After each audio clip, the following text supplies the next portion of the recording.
Hey everyone, welcome to Z's English Studio. In today's episode, we diving in a powerful story of unforgettable man. When we hear the name Cristiano Ronaldo, we often think of thunderous goals, dazzling footwork, and relentless drive. But behind the legendary athleticism lies a lesser-told story, one of language, learning, and global transformation. This is the story of how a young boy from the small island of Madeira learned English, and how that choice helped him become not just a football superstar, but a global icon. Cristiano Ronaldo dos Santos Aveiro was born in 1985 in Funchal, the capital of Madeira, Portugal. Growing up in a working-class neighborhood, English wasn't a language people use much. In fact, for many in his community, learning English was a luxury, something reserved for tourists or professionals. For young Cristiano, football was the language he understood best. But even then, Ronaldo showed signs of something different. He wasn't just chasing a ball, he was chasing a dream far bigger than his island. And that dream, as he would later learn, would require more than just skills on the pitch. It would require communication. In 2003, at just 18 years old, Ronaldo was signed by Manchester United. It was a major leap, from Sporting Lisbon in Portugal to the bright lights and high expectations of the Premier League. But what many people don't see is what happened off the field. Ronaldo spoke little to no English when he arrived. He was surrounded by teammates, coaches, and fans who communicated in a language he didn't fully understand. At press conferences, in locker rooms, even in restaurants, he often felt like a stranger. He could have relied on translators. He could have stayed in a bubble. But that's not Ronaldo's way.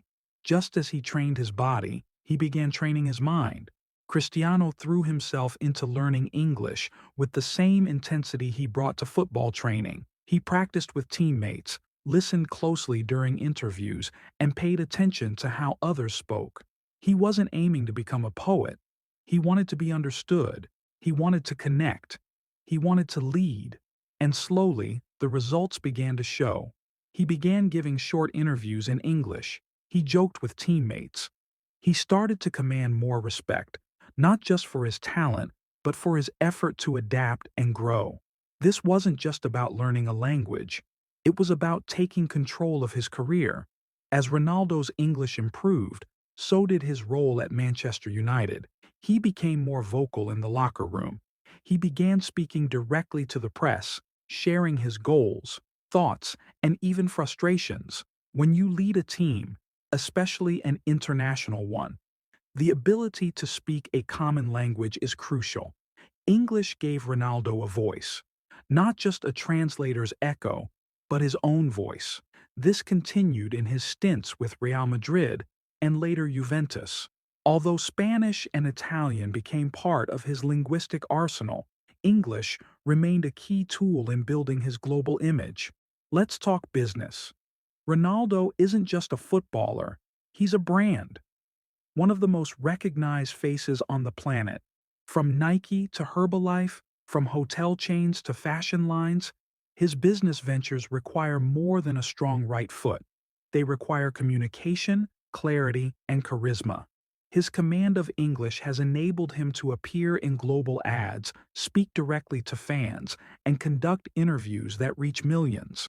Whether he's appearing on American talk shows, delivering a message to his followers on Instagram, or accepting an award on an international stage, he does so with confidence and fluency. So what can we learn from Ronaldo's journey? You don't have to start fluent. Ronaldo arrived in England knowing almost no English. What mattered is that he was willing to learn. Practice with purpose. He learned from teammates, coaches, interviews, and everyday life. Language is power. It gave him access to leadership, media control, and global business opportunities. Mistakes are okay. Ronaldo didn't speak perfectly at first, but he never let fear of mistakes stop him. What sets Ronaldo apart isn't just his athleticism, it's his mindset. He doesn't wait for things to happen.